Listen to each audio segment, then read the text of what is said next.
நாம மகிமைப்படுவதாக.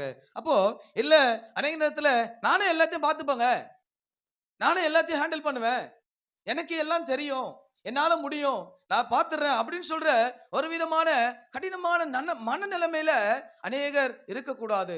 அது ரொம்ப ரொம்ப ஆபத்து. ஆமென். அதான் சொன்ன, அனுபவம் இருக்கலாம், அனுபவத்தினால் மட்டும் நம்முடைய வாழ்க்கையை ஜெயித்தர முடியாது. அல்லேலூயா. நீங்கள் விசுவாசியாய் அனுபவம் இருக்கலாம், நான் பாஸ்டா அனுபவம் இருக்கலாம், பட் அந்த அனுபவத்தினால என்னால எதையும் எல்லாவற்றையும் ஜெயிச்சிட முடியாது. அல்லேலூயா. ஏனென்றால் ஒரு நேரத்தில் அந்த அனுபவம் நம் சுயத்தை வெளியே கொண்டு வரும். என்னால முடியும், நான் பார்க்கிறேன், என்ன பண்ண போறாங்க, என்ன நடக்க போகுது, நான் பார்த்துற எல்லாத்தையும் என்பதான ஒரு சுய நம்பிக்கை நம்முடைய வாழ்க்கையில வந்துடும். ஆமென். அதனாலதான் முற்றிலுமாய் ஆண்டவரை சார்ந்து கொள்ள நாம் கடமைப்பட்டு இருக்கிறோம். அல்லேலூயா. நிச்சயமாய் சொல்லுகிறோம், நம்மாலே அதை சகிக்க முடியாது. ஆமென்.